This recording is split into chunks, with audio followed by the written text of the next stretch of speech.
Bandi Sanjay కొడుకుపై POCSO కేసులో గుంపు మీడియాల మౌనం వెనుక కుట్రేంటి? బండి భగీరథకు గుంపు మీడియా వత్తసు పలుకుతున్నదా?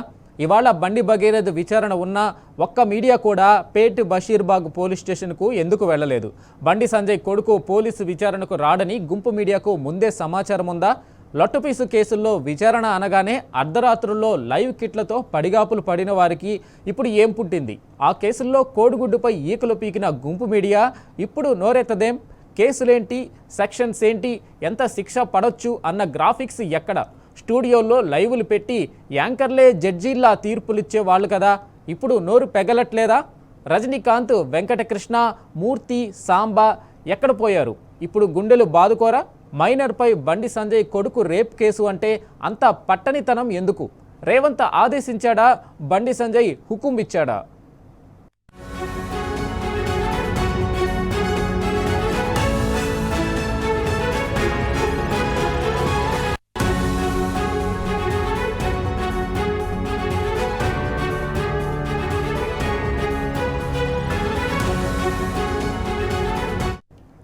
ఇక ఇదే అంశంపై మనతో మాట్లాడడానికి బీఆర్ఎస్ నేత చిరుముల్ల రాకేష్ ఉన్నారు. రాకేష్ గారు, చెప్పండి, ఈరోజు ఈ జరుగుతున్న వ్యవహారం అంతా ఏమనిపిస్తుంది?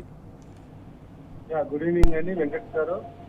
ఏదైతే ఈరోజు మనం స్పష్టంగా ఒకటి కనిపిస్తుంది మనకు, ఈ మీడియా అన్ని కూడా, ఎందుకంటే ఆంధ్రప్రదేశ్లో బీజేపీ అలయన్స్ విత్ టీడీపీతో ఉండడంతో ఏమేమైతే ఈరోజు అన్ని పార్టీ అంటే అన్ని మీడియా ఛానళ్ళు కూడా ఈరోజు నిజంగా కూడా తమిళనాడు శాసనసభను మొత్తం చూపించినాయి తప్పితే ఎక్కడ కూడా తెలంగాణ గురించి చూపించలేదు.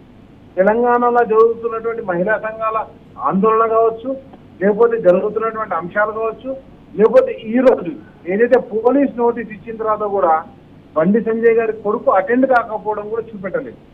ఎందుకు చూపెట్టలేదు మీడియా అంటే, మీడియా ఏ పక్షం వహిస్తుంది? ఇప్పుడు మీకు ఒక ఇన్సిడెంట్ చెప్తాను. జానీ మాస్టర్ అని చెప్పేసి ఒక డాన్స్ మాస్టర్ది ఆయన మీద పెట్టినట్టు పోక్స్కో కేసు ఒక 5 years తర్వాత పెట్టినా కానీ యాక్సెప్ట్ చేయడం జరిగింది. నేషనల్ అవార్డు విన్నర్ యొక్క నేషనల్ అవార్డులో రిటర్న్ తీసుకోవడం జరిగింది. మరి ఎందుకు ఈ కేసులో ఆ రోజు అంతా జానీ మాస్టర్ మీద చురుగ్గా వ్యవహరించినట్టుగా మీడియా ఎందుకు వ్యవహరించట్లేదో కనిపించట్లేదు. కాబట్టి ఇదంతా కూడా ఒక కుట్రపూరితమైనటువంటి కాంగ్రెస్ పార్టీ బీజేపీ పార్టీ ములాఖాతుగా మనకు కనిపిస్తుంది. దానికి ఎవరెవరైతే చాలా సంఘాలు కూడా ఈరోజు అంటే వ్యతిరేకంగా పోలీస్ స్టేషన్ల ముందు ధర్నా చేసినా కానీ ఒక్క మీడియాలో కూడా చూపెట్టడం లేదండి. ఓన్లీ ఈరోజు తెలంగాణ ప్రజా గొంతుకు మహిళల పక్షాన నిలబడ్డది ఒక్క టీ న్యూస్ తప్పితే వేరే ఎవరు కూడా నిలబడలేదు. కాబట్టి ప్రజలందరూ దీన్ని గమనిస్తున్నారు. ఇంతవరకు అంటే సెంట్రల్ హోంశాఖ, స్టేట్ హోంశాఖ రెండు కలిసి పనిచేస్తాం. మనం మోడీ గారు చెప్పారు, ఇద్దరం కలిసి పనిచేస్తామంటే ఈ కేసులో కలిసి పనిచేస్తామని మనకు తెలియదు. కాబట్టి ఇవన్నీ కూడా ప్రజలు గమనించడం జరుగుతుంది. అయితే రాకేష్ గారు, అయితే మనం చూస్తున్నాం రేవంత్ రెడ్డి, బండి సంజయ్ గారు ఇద్దరు ఒకే స్టేజ్ మీద నవ్వుకుంటూ ఉన్నారు. వారి కలిసి ముచ్చట్లు పెట్టుకున్న పరిస్థితి, ఆయన కొడుకుని కాపాడడానికే ఇదంతా జరుగుతుంది అనుకోవచ్చా?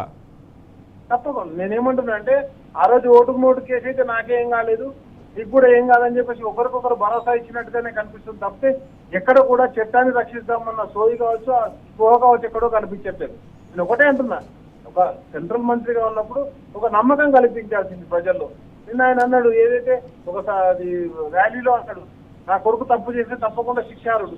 ఈరోజు పోలీసుల ముందు విచారణకు హాజరై ఉంటే అయిపోయేది అది, కానీ హాజరు కాని కాబట్టి దాన్ని తప్పకుండా అనుమానించాల్సిన పరిస్థితి ఏర్పడుతుంది. ఓకే, రైట్ రాకేష్ గారు, థ్యాంక్ యూ అండి.